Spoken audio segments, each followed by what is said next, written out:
حضرت عیسیٰ علیہ السلام کے بعد جب ہر طرف کفر و شرک اور جہالت پھیل گئی تو لوگ پھر بت پرستی میں مبتلا ہو گئے۔ آدمی آدمی کا دشمن ہو گیا۔ شراب، جوا، قتل، لوٹ مار، بدعملی ہر طرف پھیل گئی۔ شیطان کے ماننے والے دنیا میں پھیل گئے اور اللہ تعالیٰ کو بھول گئے۔ اللہ تعالیٰ کو پھر اپنی مخلوق پر رحم آیا۔ وہ بڑا رحمان اور رحیم ہے، اور اس نے اس دنیا کی ہدایت کے لیے اور لوگوں کو شیطان کے پنجے سے نکال کر اللہ کا سیدھا راستہ بتانے کے لیے اپنے پیارے حبیب احمد مصطفیٰ محمد مصطفیٰ صلی اللہ تعالی علیہ وسلم کو مکہ معظمہ میں پیدا فرمایا۔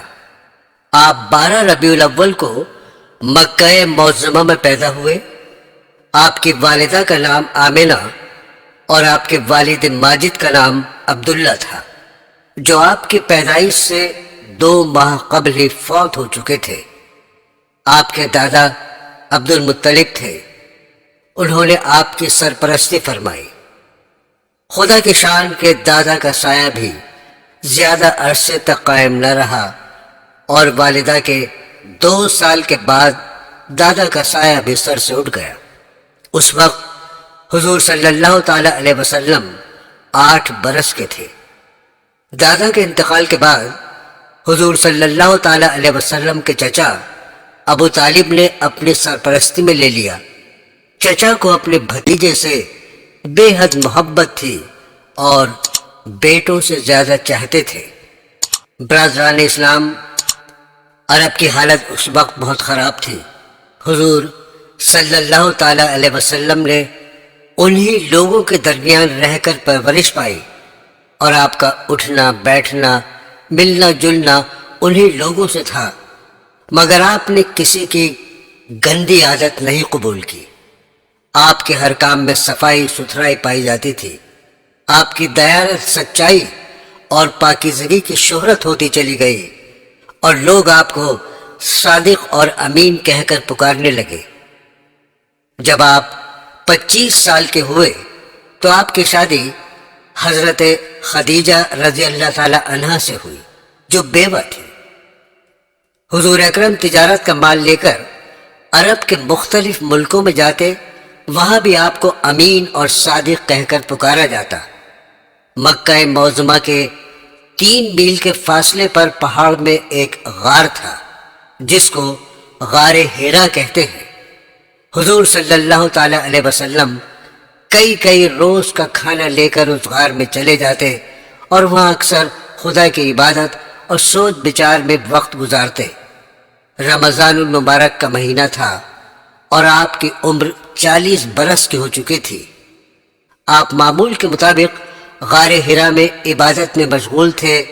اچانک حضرت جبرائیل علیہ السلام تشریف لائے اور قرآن پاک کی یہ آیت سورہ علق پڑھ کر سنائی، جس کا ترجمہ ہے: پڑھ اپنے رب کے نام سے جس نے پیدا کیا، جس نے انسان کو جمے ہوئے خون سے بنایا۔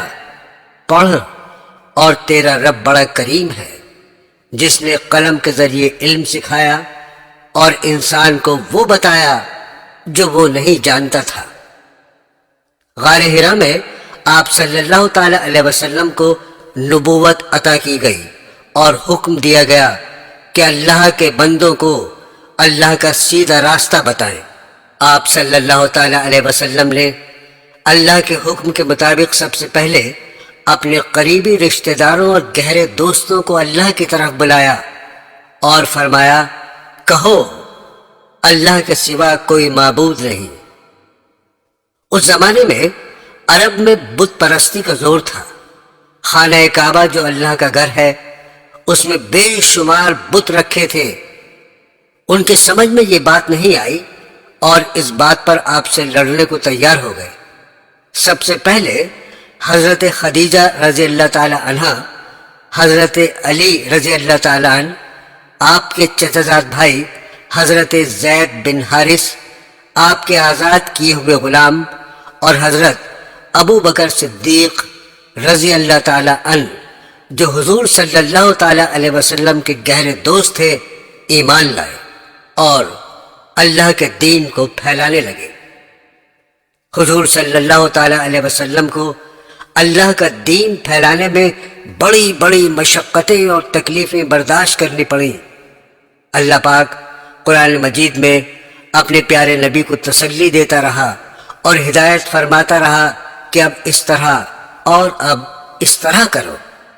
آپ صلی اللہ تعالی علیہ وسلم کی تسلی کے لیے اور قوم کی عبرت کے لیے پہلے نبیوں کے قصے بتائے گئے کہ جن قوموں نے اپنے نبی کا کہنا مانا وہ دین و دنیا میں کامیاب رہیں، اور جنہوں نے اپنے نبی کا انکار کیا اور اللہ کا کہنا نہیں مانا وہ قوم اس دنیا سے بھی نیست و نابود کر دی گئی اور آخرت میں بھی اس کو بڑی سزا ملے گی۔ عزیزان گرامی، اب ہم قرآن پاک سے چند واقعات بیان کرتے ہیں کہ ہمارے نبی صلی اللہ تعالی علیہ وسلم اپنی قوم کو کس طرح سمجھاتے رہے اور قوم کیا جواب دیتی رہی۔ حضور جب ایمان کی دعوت دیتے تو وہ مسلمانوں کو بیوقوف بناتے ہیں، ارشاد باری تعالیٰ ہے، اور جب کہیے ان کو ایمان لاؤ جس طرح ایمان لائے سب لوگ، کہتے ہیں کیا ہم اس طرح مسلمان ہوں جیسے مسلمان ہوئے بیوقوف؟ سنتا ہے وہی ہیں بیوقوف پر نہیں جانتے۔ اور کافر کہتے ہیں یہ قرآن من گھڑت باتیں ہیں جو اس نے بنا لی ہیں اور لوگوں نے اس میں ان کی مدد کی ہے۔ اللہ تعالیٰ اس کا جواب دیتے ہوئے فرماتے ہیں، سورہ فرقان کی 4، 5، 6، 7، 9 اور 21 آیتوں کا ترجمہ اس طرح ہے، یہ لوگ ایسا کہنے میں ظلم اور جھوٹ پر اتر آئے ہیں اور کہتے ہیں یہ پہلے لوگوں کی کہانیاں ہیں جن کو اس نے لکھ رکھا ہے اور وہ صبح و شام ان کو پڑھ پڑھ کر سنائی جاتی ہیں۔ کہہ دو اس نے اتارا ہے اس کو جو آسمانوں اور زمین کی پوشیدہ باتوں کو جانتا ہے، بے شک وہ بخشنے والا مہربان ہے۔ اور کہتے ہیں کہ یہ کیسا پیغمبر ہے کہ کھانا کھاتا ہے اور بازاروں میں چلتا پھرتا ہے، اس کے ساتھ فرشتے کیوں نہیں نازل کیے گئے کہ اس کے ساتھ ہدایت کرنے کو رہتے، یا اس کی طرف آسمان سے خزانہ اتارا جاتا، یا اس کا کوئی باغ ہوتا کہ اس میں کھایا کرتا۔ اور ظالم کہتے ہیں تم تو ایک جادو زدہ شخص کی پیروی کرتے ہو۔ آگے فرمایا، اے پیغمبر دیکھو یہ تمہارے بارے میں کس کس طرح کی باتیں کرتے ہیں، سو گمراہ ہو گئے اور راستہ نہیں پا سکتے۔ وہ خدا بابرکت ہے جو اگر چاہے تو تمہارے لیے اس سے بہتر بنا دے باغات جن کے نیچے نہریں بہتی ہوں، نیز تمہارے لیے محل بنا دے۔ مزید فرمایا، اور جو لوگ ہم سے ملنے کی امید نہیں رکھتے کہتے ہیں کہ فرشتے کیوں نازل نہیں کیے گئے، یا ہم اپنی آنکھوں سے اپنے پروردگار کو دیکھ لیں۔ برادران اسلام، ہمارے پیارے نبی نے اس دین کو پھیلانے کی خاطر کیسی کیسی تکلیفیں اٹھائیں، لیکن آپ نے صبر سے کام لیا اور ہمت نہیں ہاری۔ قصہ معراج۔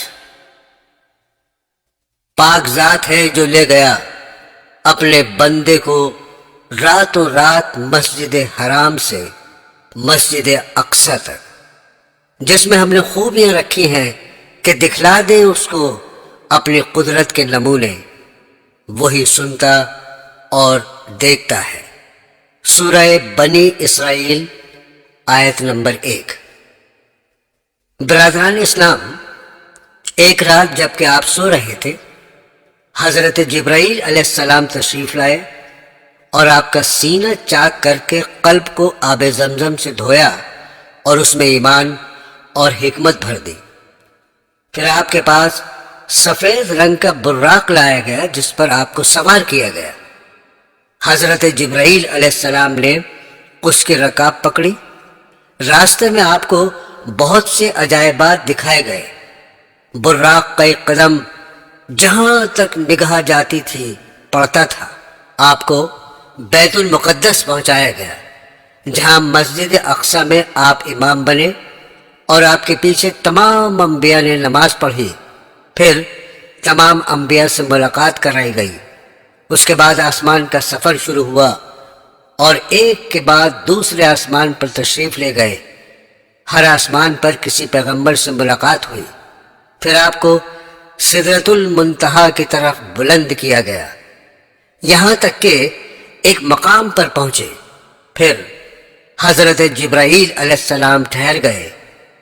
ہمارے پیارے نبی صلی اللہ تعالی علیہ وسلم نے فرمایا کہ ایسے مقام میں کوئی دوست اپنے دوست کو چھوڑتا ہے؟ انہوں نے کہا، اگر میں اس مقام سے آگے بڑھوں تو نور سے جل جاؤں۔ پھر آپ کو نور سے پیوست کر دیا گیا اور 70,000 حجاب طے کرائے گئے، یہاں تک کہ تمام انسانوں اور فرشتوں کی آہٹ قطع ہو گئی، یہاں تک کہ آپ عرش عظیم تک پہنچے۔ اللہ تعالیٰ کی طرف سے حضور صلی اللہ تعالی علیہ وسلم کو امت کے لیے تحفے پیش کیے گئے۔ وہ یہ ہیں: 5 نمازیں فرض کی گئیں، سورہ بقرہ کا آخری رکوع جس کا ترجمہ ہے، اے رب ہمارے، نہ پکڑ ہم کو اگر ہم بھولیں یا چوکیں، اور نہ رکھ ہم پر بوجھ بھاری جیسا رکھا تھا اگلے لوگوں پر، نہ اٹھوا ہم سے وہ بوجھ جس کی ہم کو طاقت نہیں، در گزر کر بخش دے، رحم کر، تو ہی ہمارا رب ہے، مدد کر ہماری کافروں سے۔ عزیزان گرامی، اب سنیے ہجرت کا بیان۔ جب کفار بہت تکلیف دینے لگے تو حضرت صلی اللہ تعالی علیہ وسلم نے اپنے اصحاب کو ہجرت کی اجازت عطا فرمائی، اور اصحاب نے خفیہ روانہ ہونا شروع کیا کہ ایک روز کافروں کے سرداروں نے خانہ کعبہ کے قریب ایک مکان میں مشورہ کیا اور سب کی یہ رائے قرار پائی کہ ہر قبیلہ قریش میں سے ایک ایک آدمی منتخب ہو اور سب جمع ہو کر رات کو محمد صلی اللہ تعالی علیہ وسلم کے مکان پر جا کر محمد صلی اللہ تعالی علیہ وسلم کو قتل کر دیں۔ حضور کے ساتھی سب سے مقابلہ نہیں کر سکتے، اس لیے خوں بہا پر راضی ہو جائیں گے۔ اللہ تعالیٰ نے آپ کو اس مشورے سے آگاہ کر دیا اور حکم دیا مدینہ ہجرت کر جائیں۔ آپ شب کو گھر میں تھے کہ کفار نے دروازہ جا کر گھیر لیا۔ آپ امانتیں حضرت علی کے سپرد کر کے گھر سے نکل گئے اور خدا کی قدرت سے کسی کو نظر نہ آئے، اور حضرت ابو بکر صدیق رضی اللہ تعالیٰ عنہ کو ساتھ لیا اور غار ثور میں جا چھپے۔ کافروں نے جب آپ کو گھر میں نہ دیکھا تو تلاش کرتے کرتے غار تک پہنچے۔ آپ صلی اللہ تعالی علیہ وسلم کے غار میں داخل ہونے کے بعد مکڑی نے غار کے منہ پر جالا بنا دیا اور ایک کبوتر کے جوڑے نے آ کے غار میں انڈے دینے شروع کر دیے۔ جب کفار نے دیکھا تو کہنے لگے کہ اگر کوئی آدمی اس میں جاتا تو یہ مکڑی کا جالا ٹوٹ جاتا اور کبوتر اس غار میں نہ ٹھہرتا۔ اسی غار سے متعلق قرآن پاک میں ارشاد باری تعالیٰ ہوا، اگر تم لوگ رسول اللہ صلی اللہ تعالی علیہ وسلم کی مدد نہ کرو گے تو اللہ تعالیٰ آپ کی مدد اس وقت کرے گا جبکہ آپ کو کافروں نے جلا وطن کر دیا، جبکہ 2 آدمیوں میں ایک آپ تھے جس وقت آپ دونوں غار میں تھے، جبکہ آپ ہمدردی سے فرما رہے تھے کہ غم نہ کرو، بے شک اللہ ہمارے ساتھ ہے۔ آپ 3 دن تک اس غار میں رہے، پھر آپ مدینہ شریف تشریف لے گئے۔ وہاں کے لوگوں نے بڑا استقبال کیا۔ برادران اسلام، اب پیش ہے غزوات کا مختصر بیان۔ غزوہ بدر۔ آپ صلی اللہ تعالی علیہ وسلم مدینہ منورہ میں 10 سال 2 ماہ رہے۔ جب جہاد فرض ہوا، آپ نے کفار سے قتال شروع کیا۔ چند چھوٹی چھوٹی لڑائیاں شروع ہوئیں۔ مدینہ منورہ آنے کے 1.5 سال کے بعد جنگ بدر ہوئی۔ رمضان میں آپ نے خبر سنی کہ مکہ کے قریش کافروں کا قافلہ شام سے مکہ کو جا رہا ہے۔ آپ 313 صحابہ کو لے کر اس کو روکنے چلے۔ یہ خبر مکہ پہنچی۔ کفار قریش 1000 مسلح آدمی لے کر روانہ ہو گئے۔ قافلہ دوسری طرف سے نکل کر مکہ جا پہنچا اور بدر کے مقام پر ان 1000 مسلح کفار سے 313 بے سر و سامان مسلمانوں کی لڑائی ہوئی۔ اللہ تعالی نے مسلمانوں کو فتح دی اور کافر قتل ہوئے اور قید ہوئے۔ سورہ انفال میں اس قصے کو بیان کیا گیا ہے۔ آیات 7، 8، 12 اور 15۔ اور اس وقت کو یاد کرو جب خدا تم سے وعدہ کرتا تھا کہ 2 گروہوں میں سے ایک گروہ تمہارا ہو جائے گا، اور تم چاہتے تھے کہ جو قافلہ بے شوکت یعنی بے ہتھیار ہے وہ تمہارے ہاتھ آ جائے، اور اللہ چاہتا تھا کہ اپنے فرمان سے حق کو قائم رکھے اور کافروں کی جڑ کاٹ دے، تاکہ سچ کو سچ اور جھوٹ کو جھوٹ کر دے۔ گو مشرک ناخوشی ہو۔ جب تم اپنے پروردگار سے فریاد کرتے تھے تو اس نے تمہاری دعا قبول کر لی۔ ہم 1000 فرشتوں سے جو ایک دوسرے کے پیچھے آتے رہیں گے تمہاری مدد کریں گے۔ جب تمہارا پروردگار فرشتوں کو ارشاد فرماتا تھا کہ میں تمہارے ساتھ ہوں، تم مومنوں کو تسلی دو کہ ثابت قدم رہیں۔ میں ابھی ابھی کافروں کے دل میں رعب داب ڈالے دیتا ہوں تو ان کے سر اڑا دو اور ان کا پور پور مار کر توڑ دو۔ یہ سزا اس لیے دی گئی کہ انہوں نے خدا اور اس کے رسول کی مخالفت کی۔ جو شخص خدا اور اس کے رسول کی مخالفت کرتا ہے تو خدا بھی سخت عذاب دینے والا ہے۔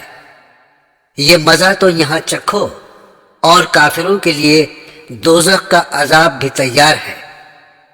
برادران اسلام، آپ نے دیکھا کہ اللہ تعالیٰ مسلمانوں کی کس طرح مدد فرماتے ہیں، لیکن صرف اس وقت جب لڑائی صرف اللہ کے لیے لڑی جائے۔ اور تم نے یہ بھی سن لیا کہ جو شخص خدا اور اس کے رسول کی مخالفت کرتا ہے تو اللہ تعالیٰ اس کو سخت عذاب دیتے ہیں۔ اللہ تعالیٰ پھر مسلمانوں کو نصیحت کرتے ہوئے فرماتے ہیں، اے اہل ایمان، جب میدان جنگ میں کفار سے تمہارا مقابلہ ہو تو ان سے پیٹھ نہ پھیرنا، اور جو شخص امروز پیٹھ پھیرے گا سوائے اس کے کہ لڑائی کی کوئی حکمت ہو یا اپنی فوج میں جا ملنا چاہے، وہ مستثنا ہے۔ باقی اور جو ایسا کرے گا وہ خدا کے غضب میں گرفتار ہو گیا، اور اس کا ٹھکانہ دوزخ ہے، اور وہ بہت بری جگہ ہے۔ غزوہ احد سن 3 ہجری۔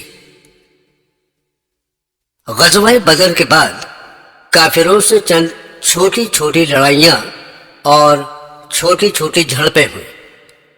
پھر جنگ بدر کے 1 سال بعد جنگ احد ہوئی۔ 1000 مسلمانوں کا لشکر روانہ ہوا، جبکہ کافروں کا لشکر 3000 تھا۔ راستے میں عبداللہ بن ابی، منافقوں کا سردار، اپنے 300 آدمیوں کو لے کر واپس ہو گیا اور بہانہ بنا دیا۔ آپ کے پاس 700 جانباز مسلمان رہ گئے۔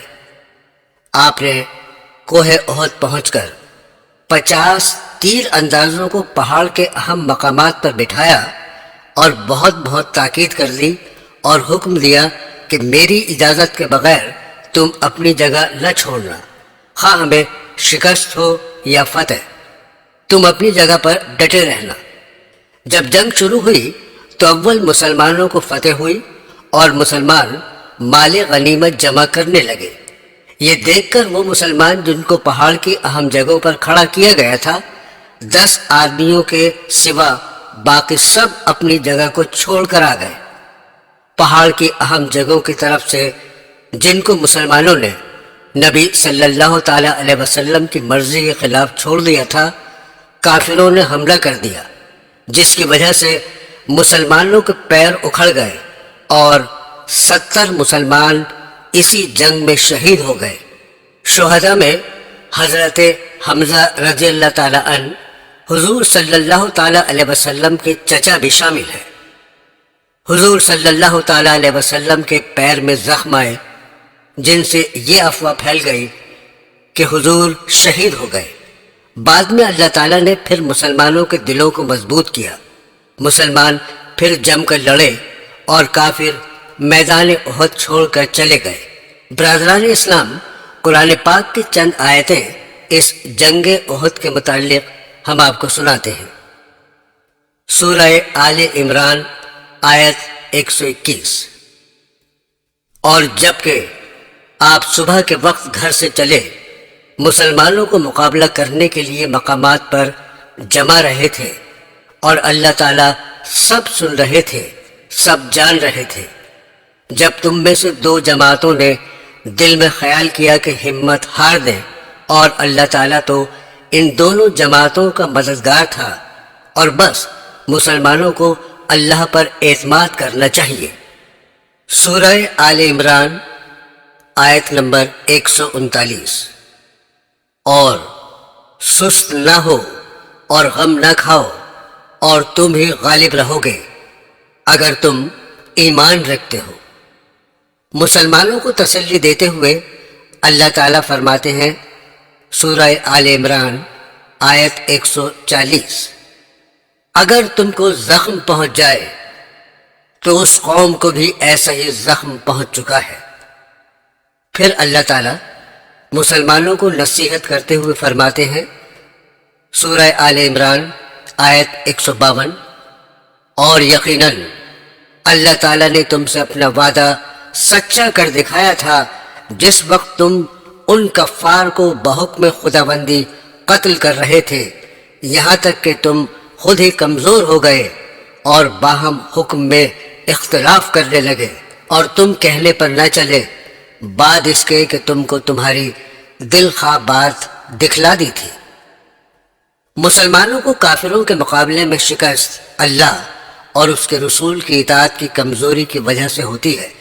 جیسا کہ آپ کو بتایا جا چکا ہے کہ ہمارے پیارے نبی صلی اللہ تعالی علیہ وسلم نے 50 تیر اندازوں کو چند جگہوں پر بٹھا دیا تھا اور تاکید کر دی تھی کہ وہاں سے نہ ہٹیں، لیکن سوائے 10 کے بقیہ لوگ وہاں سے ہٹ گئے۔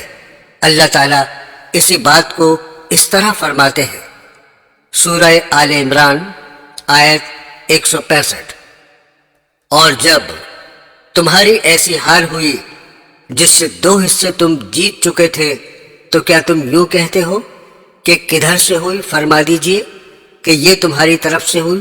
بے شک اللہ تعالیٰ کو ہر چیز پر پوری قدرت حاصل ہے۔ غزوہ بنی نذیر ہجری 3۔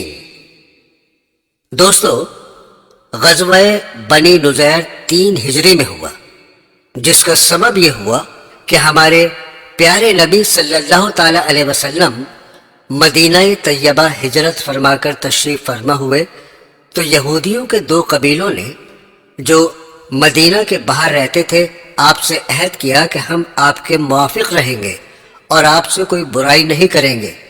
جب آپ اس معاملے پر گفتگو کے لیے ان کے پاس گئے اور ان سے اس معاملے کی گفتگو کی، وہ لوگ آپ کو ایک دیوار کے نیچے بٹھا کر مشورہ کرنے لگے کہ دیوار پر سے ایک پتھر لڑکا کر آپ کو قتل کر لیں۔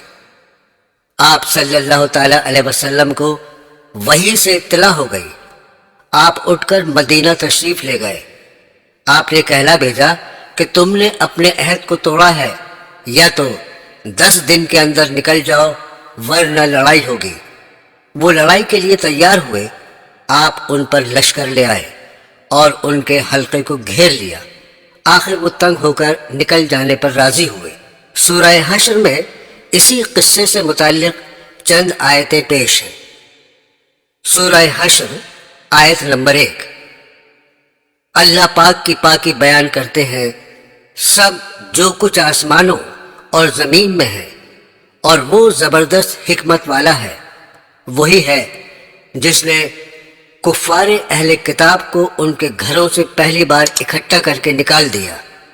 تمہارا گمان بھی نہ تھا کہ وہ کبھی اپنے گھروں سے نکلیں گے، اور خود انہوں نے یہ گمان کر رکھا تھا کہ ان کے قلعے ان کو اللہ سے بچا لیں گے، سو ان پر اللہ کا عتاب ایسی جگہ سے پہنچا کہ ان کو خیال بھی نہ تھا، اور ان کے دلوں میں رعب ڈال دیا کہ اپنے گھروں کو خود اپنے ہاتھوں سے اور مسلمانوں کے ہاتھوں سے اجاڑ رہے تھے۔ سوائے عقل مندوں اس حالت کو دیکھ کر عبرت حاصل کرو۔ آگے چل کر اللہ تعالیٰ فرماتے ہیں، سورہ حشر آیت نمبر 4، یہ اس سبب سے ہے کہ ان لوگوں نے اللہ اور اس کے رسول کی مخالفت کی ہے، اور جو شخص اللہ کی مخالفت کرتا ہے تو اللہ تعالیٰ اس کو سخت سزا دینے والا ہے۔ غزوہ بنی بدر ثانی سن 4 ہجری۔ برادران اسلام، جنگ احد سے واپس جاتے ہوئے کافر کہہ گئے تھے کہ سال آئندہ بدر پر پھر لڑائی ہوگی۔ جب وہ زمانہ قریب ہوا تو کافروں کو بدر تک جانے کی ہمت نہ ہوئی۔ انہوں نے یہ سوچا کہ ایسی تجویز کرنی چاہیے کہ ہمارے پیارے نبی صلی اللہ تعالی علیہ وسلم بھی بدر نہ جائیں تاکہ ہم کو شرمندگی نہ ہو۔ چنانچہ انہوں نے ایک جاسوس کو مدینہ منورہ بھیجا کہ مسلمانوں میں جا کر یہ خبر پھیلائیں کہ کافروں نے فوج جمع کی ہے۔ مسلمان تو صرف اللہ سے ڈرتا ہے، وہ کافروں کی زیادتی سے نہیں ڈرتا۔ انہوں نے سن کر کہا، ہماری مدد کے لیے اللہ کافی ہے۔ آپ 1500 آدمیوں کو ساتھ لے کر بدر تشریف لے گئے اور چند روز قیام کیا، لیکن وہاں کوئی کافر مقابلے پر نہیں آیا۔ مسلمانوں نے وہاں تجارت میں خوب نفع حاصل کیا اور خوش و خرم واپس لوٹ آئے۔ غزوہ احزاب 5 ہجری۔ حضور صلی اللہ تعالی علیہ وسلم نے سنا کہ دمشق کے قریب کچھ کفار جمع ہو کر مدینہ منورہ پر چڑھنا چاہتے ہیں۔ آپ 1000 آدمیوں کو لے کر روانہ ہوئے۔ وہ خبر سن کر بھاگ گئے۔ آپ چند روز وہاں رہ کر مدینہ منورہ تشریف لے آئے۔ غزوہ احزاب کو غزوہ خندق بھی کہتے ہیں۔ سورہ احزاب میں اسی کا ذکر ہے۔ دراصل یہ لڑائی اس وجہ سے ہوئی کہ یہودیوں کے 2 قبیلوں کو جنہوں نے معاہدے کی خلاف ورزی کی تھی، ان کو ان کے قلعوں سے نکال دیا گیا تھا۔ چنانچہ انہیں میں کا ایک آدمی اپنے ساتھیوں کو ساتھ لے کر مکہ پہنچا اور کافروں کو لڑائی کے لیے آمادہ کیا، اور اس کے لیے بہت کوشش کی، یہاں تک کہ 10,000 کافروں کی فوج مدینہ منورہ حملہ کرنے کے لیے چلی۔ ہمارے پیارے رسول صلی اللہ تعالی علیہ وسلم نے مسلمانوں سے مشورہ کر کے مدینے کے پاس خندق کھودنے کا حکم دیا اور وہاں اپنا لشکر قائم کیا۔ کفار آئے اور خوب تیر اندازی کرتے رہے۔ مسلمانوں کی طرف سے بھی اس کا جواب دیا جا رہا تھا۔ حضور صلی اللہ تعالی علیہ وسلم نے کافروں میں تفرقہ ڈلوانے کی تجویز کی اور اللہ پاک نے اس میں کامیابی عطا فرمائی۔ کافروں کے اندر آپس میں تفرقہ پیدا ہو گیا اور آپس میں اچھا خاصا بگاڑ پیدا ہو گیا۔ اسی دوران اللہ تعالیٰ نے مسلمانوں کی مدد فرمائی، اور وہ اس طرح کہ ایک زوردار ہوا بھیجی جس سے کافروں کے خیمے اکھڑ گئے اور گھوڑے بھاگنے لگے۔ چنانچہ اسی رات کو کافروں کا لشکر واپس چلا گیا۔ اب اس جنگ سے متعلق قرآن پاک کی چند آیتیں سنیے۔ سورہ احزاب آیت نمبر 8۔ اے ایمان والو، اللہ کا انعام اپنے اوپر یاد کرو جب تم پر بہت سے لشکر چڑھ آئے، پھر ہم نے ان پر ایک آندھی بھیجی اور ایسی فوج بھیجی جو تم کو دکھائی نہ دیتی تھی، اور اللہ تعالیٰ تمہارے اعمال کو دیکھتے تھے۔ جب وہ لوگ تم پر آ چڑھے تھے اوپر کی طرف سے اور نیچے کی طرف سے بھی، اور جب کہ آنکھیں کھلی کی کھلی رہ گئی تھیں اور کلیجے منہ کو آنے لگتے تھے، اور تم لوگ اللہ کے ساتھ طرح طرح کے گمان کر رہے تھے، اس موقع پر مسلمانوں کا امتحان لیا گیا اور سخت زلزلے ڈالے گئے۔ عزیزان گرامی، اس کے آگے پھر اسی جنگ میں جو حالات پیدا ہو گئے تھے اللہ تعالیٰ نے اس کو بیان فرمایا ہے اور اس کا نقشہ کھینچا ہے۔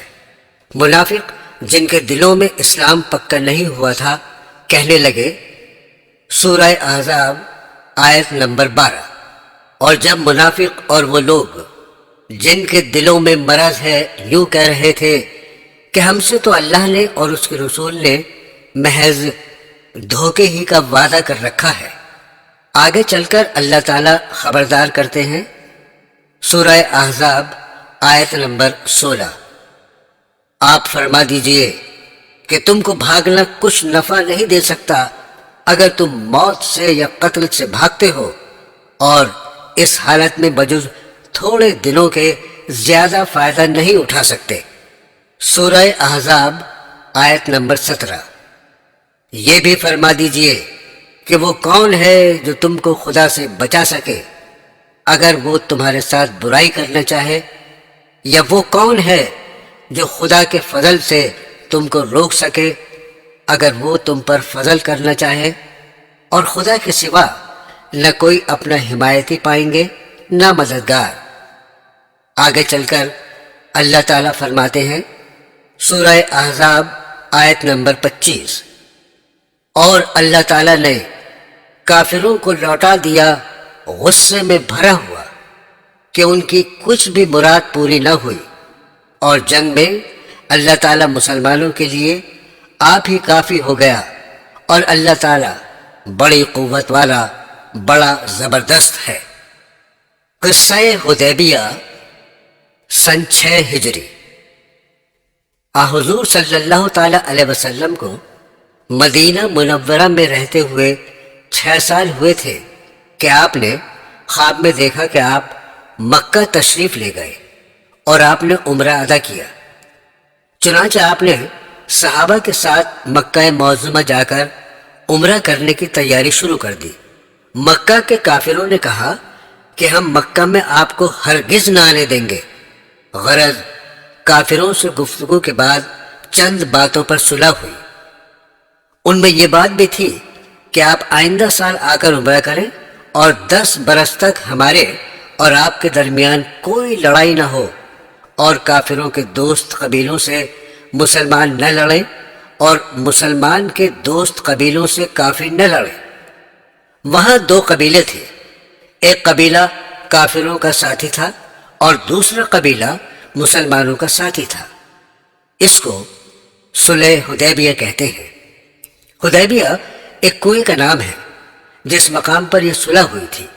آپ اس صلح کے بعد مدینہ طیبہ تشریف لا رہے تھے کہ راستے میں اللہ تعالیٰ نے سورہ فتح نازل کی، جس میں اس صلح کو فتح قرار دیا، چونکہ یہ صلح آئندہ فتح مکہ کا سبب بنی۔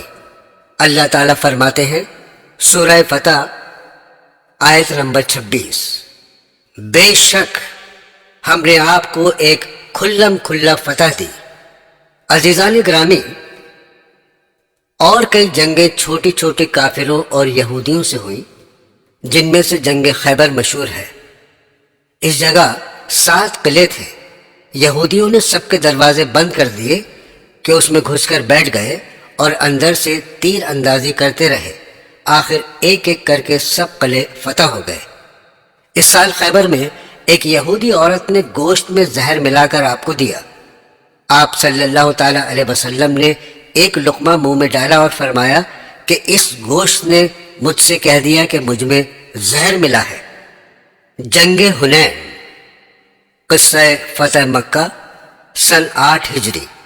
صلح حدیبیہ میں ایک شرط یہ بھی تھی کہ مسلمانوں کے دوست قبیلوں سے کافر نہ لڑیں اور کافروں کے دوست قبیلوں سے مسلمان 10 سال تک نہ لڑیں۔ ان دونوں قبیلوں میں جنگ ہو گئی اور مکہ کے قریش کافروں نے صلح کے خلاف اپنے دوست قبیلے کی خفیہ مدد کی۔ آن حضور صلی اللہ تعالی علیہ وسلم نے کافروں کی اس وعدہ خلافی پر اور عہد کے توڑنے پر 12,000 مسلمانوں کا لشکر لے کر مکہ پر لشکر کشی کی۔ کافروں نے مقابلہ کیا، بہت سے کفار مارے گئے اور بڑے بڑے سردار شہر چھوڑ کر بھاگ گئے، اور جو حاضر ہوئے آپ نے ان کی جاں بخشی فرمائی۔ خانہ کعبہ کے بتوں کو آپ نے خود توڑا۔ قرآن مجید میں اللہ تعالیٰ نے اس کو سورہ بنی اسرائیل میں اس طرح بیان فرمایا ہے، آیت نمبر 80، اور آپ یوں دعا کیجئے کہ اے رب مجھ کو خوبی کے ساتھ پہنچائیو اور مجھے خوبی کے ساتھ لے جائیو، اور مجھ کو اپنے پاس سے ایسا غلبہ دیجیو جس کے ساتھ نصرت ہو، اور کہہ دیجئے کہ حق آیا اور باطل گیا، گزرا ہوا، اور واقعی باطل چیز تو یوں ہی آتی جاتی رہتی ہے۔ فتح مکہ کے بعد دوسری چھوٹی چھوٹی جنگیں ہوئی، پھر ایک بڑی جنگ حنین کے نام سے ہوئی۔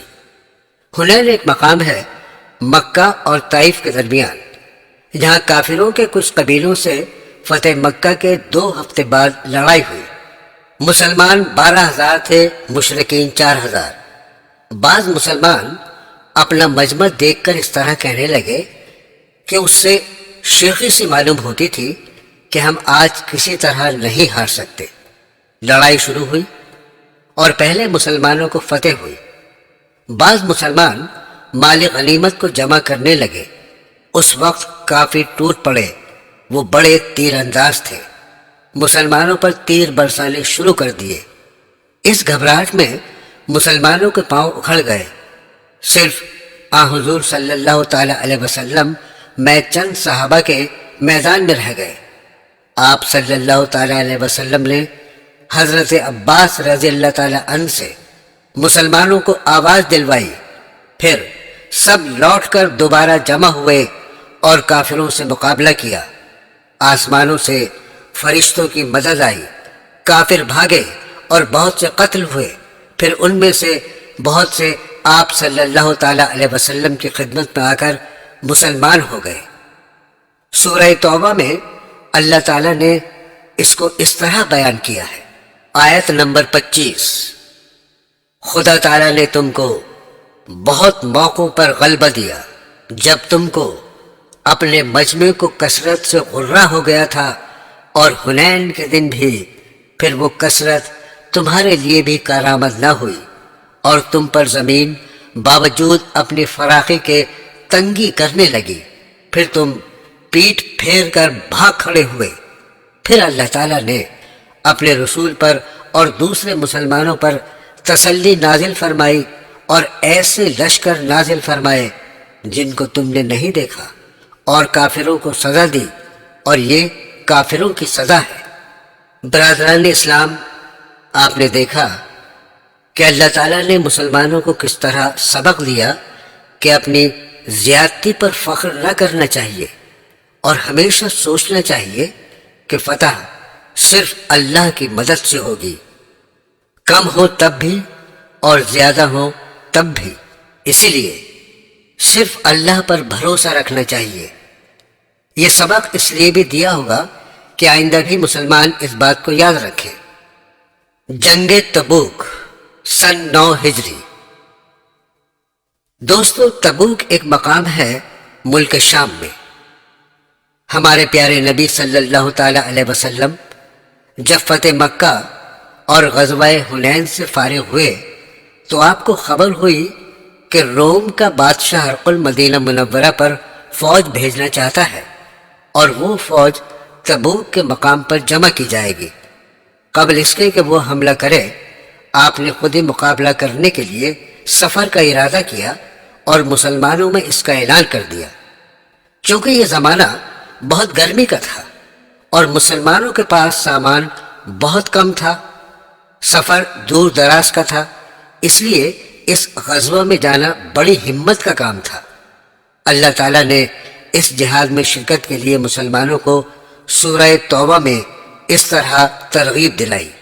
آیت نمبر 38، اے ایمان والو، تم لوگوں کو کیا ہوا جب تم سے کہا جاتا ہے کہ اللہ کی راہ میں جہاد کے لیے نکلو تو زمین کو لگے جاتے ہو؟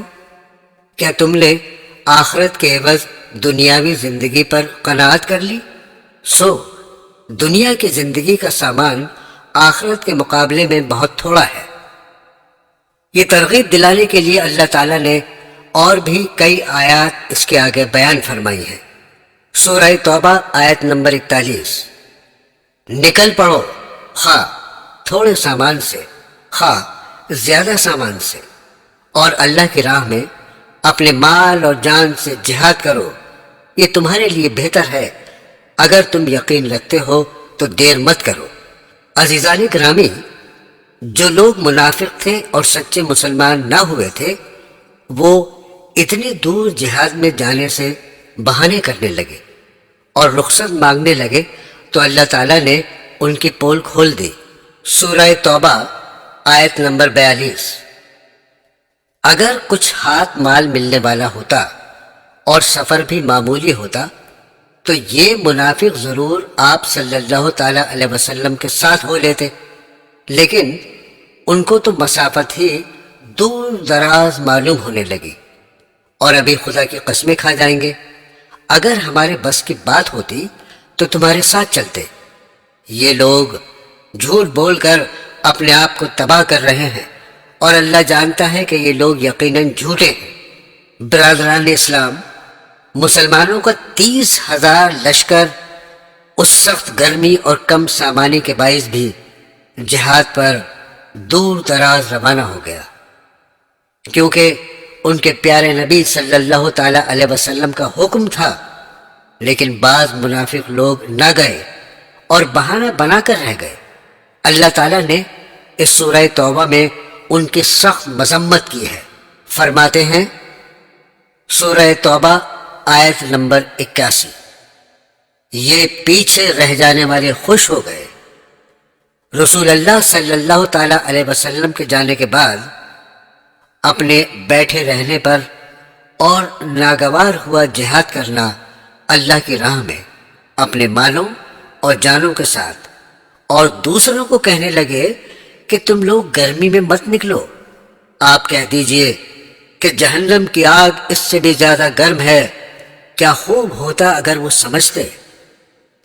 سورہ توبہ آیت نمبر 82، سو تھوڑے دن ہنس لیں اور بہت دنوں آخرت میں روتے رہیں ان کاموں کے بدلے میں جو کچھ کیا کرتے تھے۔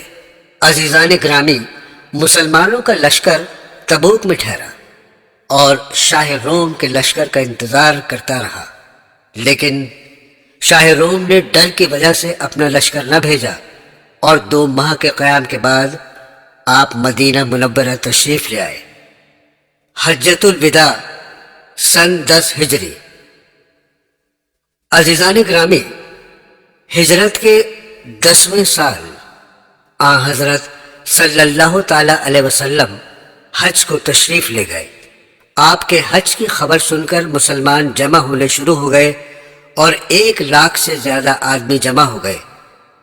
آپ صلی اللہ تعالی علیہ وسلم نے خطبے میں ایسی باتیں بیان فرمائیں جیسے کوئی وداع کہتا ہے، اسی واسطے سے اس حج کو حجۃ الوداع کہتے ہیں۔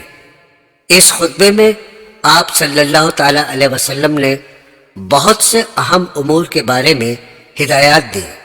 چند پیش خدمت ہیں۔ سن رکھو، جاہلیت کے تمام دستور میرے دونوں پاؤں کے نیچے ہیں۔ عربی کو اجمی پر اور اجمی کو عربی پر کوئی فضیلت نہیں۔ تم سب آدم کی اولاد ہو اور آدم مٹی سے پیدا ہوئے تھے۔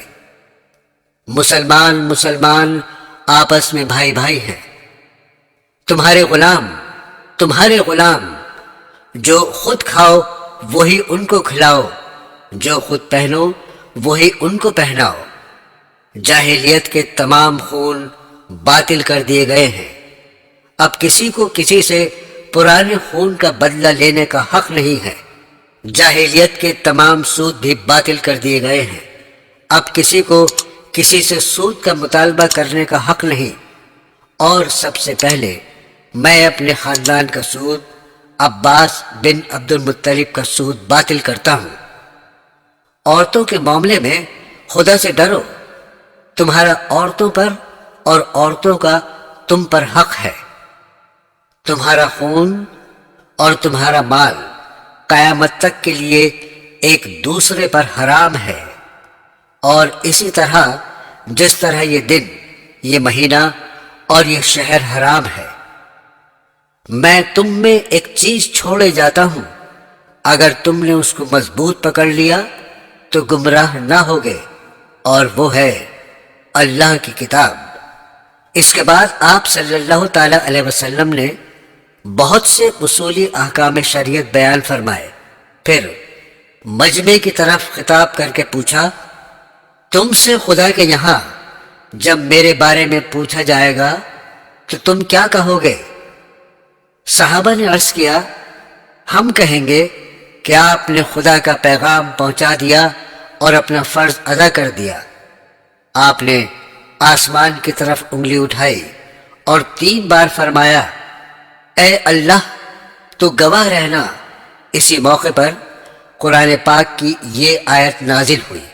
ترجمہ: آج میں نے تمہارے لیے دین کو مکمل کر دیا اور اپنی نعمت تمام کر دی، اور تمہارے لیے اسلام کو بحیثیت دین کے پسند کیا۔ اس حج کے موقع پر حضرت صلی اللہ تعالی علیہ وسلم نے حج کے تمام طریقے خود برت کر دکھا دیے کہ حج کس طرح کرنا چاہیے۔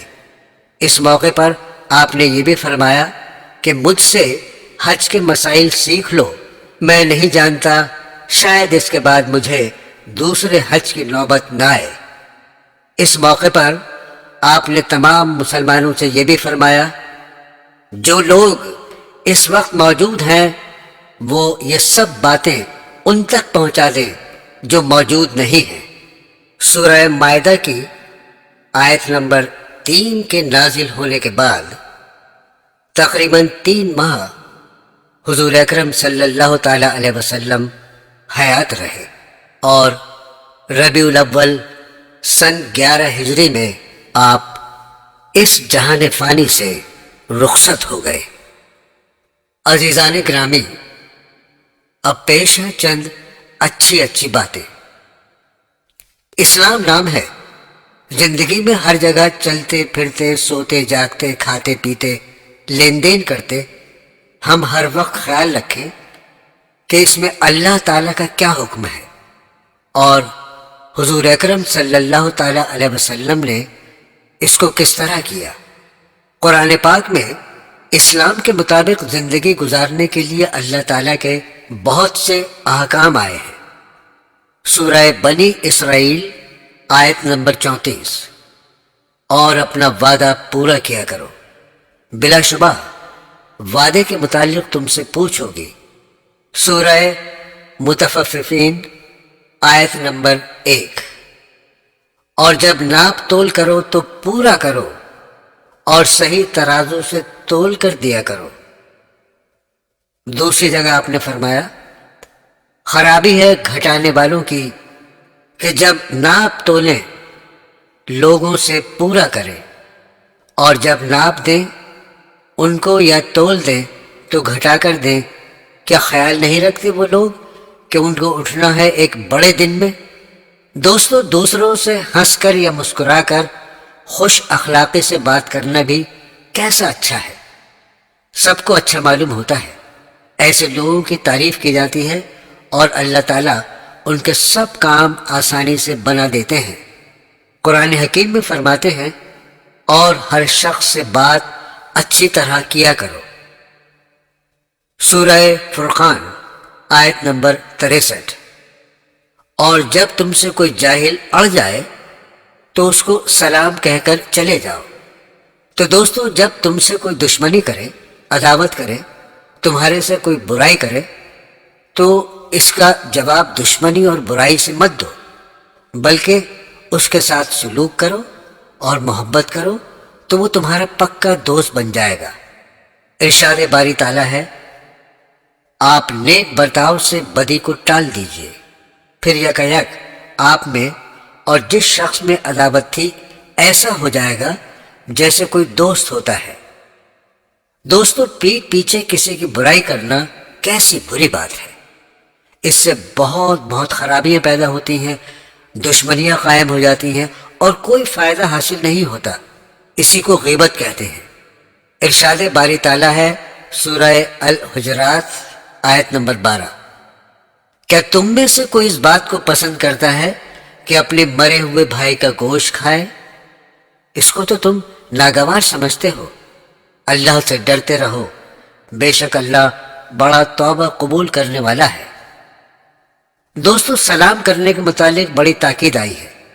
جب ہم اپنے گھروں میں جایا کریں یا کسی سے ملاقات کیا کریں تو السلام علیکم کہنا چاہیے، یعنی تم پر اللہ کی سلامتی ہو۔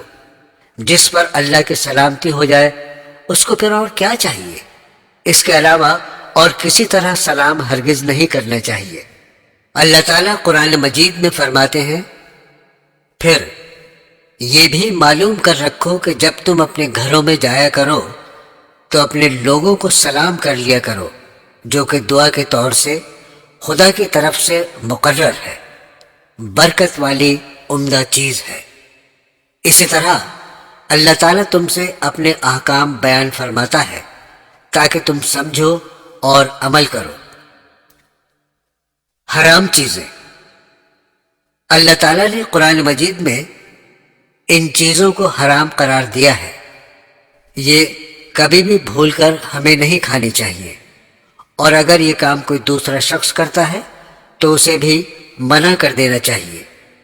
سورہ مائدہ آیت نمبر 3، تم پر حرام کیے گئے مردار اور خون اور سور کا گوشت اور جو جانور کے غیر اللہ کے نام سے نامزد کیا ہو، اور جو دم گھٹنے سے مر جائے، اور جو کسی چوٹ سے مر جائے، اور جو کسی اونچی جگہ سے گر کر مر جائے، اور جو کسی کی ٹکر سے مر جائے، اور جس کو کوئی درندہ کھانے لگے لیکن جس کو ذبح کر لو، اور جو جانور بتوں پر چڑھائے جائیں، اور یہ کہ تقسیم کرو بذریعہ قرا کے تیروں کے، یہ سب گناہ ہیں۔